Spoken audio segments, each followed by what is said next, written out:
Analogie avec la Bible, il fait partie de ce qu'on appellerait les catégories prisées, les catégories privilégiées, les anawim, les pauvres, la veuve, l'orphelin, voilà, celui qui est malade, celui qui n'a pas où dormir, celui dont la vie est menacée, voilà. Le migrant est mis dans ces catégories-là et c'est tellement important que lorsque dans l'islam on a récolté tout l'argent et tous les biens de la zakat c'est l'aumône légale qui est différent de la petite aumône que je donne à celui qui fait la manche devant l'église, que je donne à celui qui est assis sur son tapis dans le métro, ça c'est autre chose, c'est la sadaq. Voilà, il y a la sadaq et la zakat, c'est l'aumône légale qui est donnée à la fin du ramadan.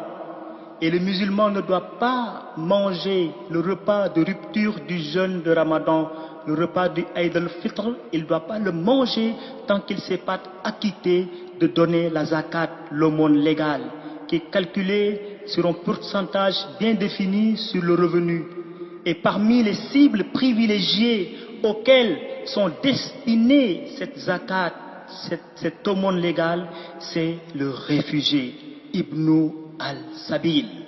C'est important que nous sachions cela et que nous en prenions conscience et que nous continuions vraiment les efforts que nous faisons, puisque je pense que la première orientation, la première destinée vers laquelle nous nous réfugions, notre premier lieu d'immigration, c'est le Seigneur.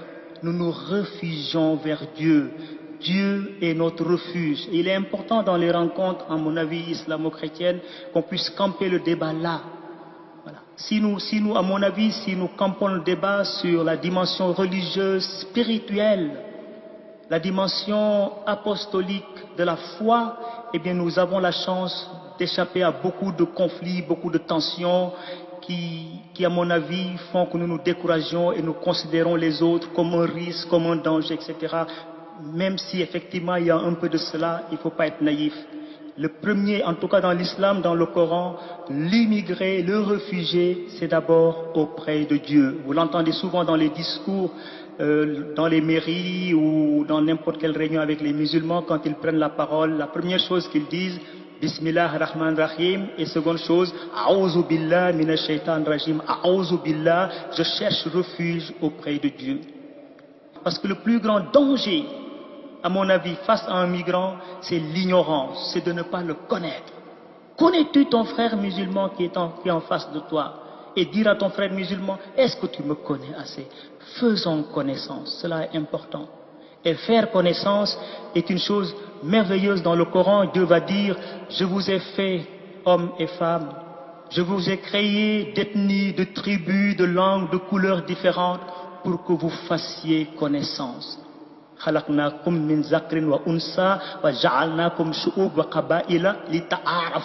connaître, faire connaissance mutuelle, cela est important. Le migrant est une opportunité parce que je pense que nous pouvons partir de ce que le Coran dit. Le Coran dit plein de choses qui peuvent être très opportunes pour nous lorsque nous allons en contact avec les musulmans. Le Coran va dire, vous ne devez pas contraindre quelqu'un en matière de religion. Il ne doit pas y avoir de contrainte en matière de religion. Et cela, il faut que nous le réaffirmions, que nous le disions clairement. Le musulman est une opportunité parce que le musulman est invité à rentrer en dialogue, à rentrer en discussion, en débat avec l'autre frère croyant, surtout chrétien, qui est en face de lui.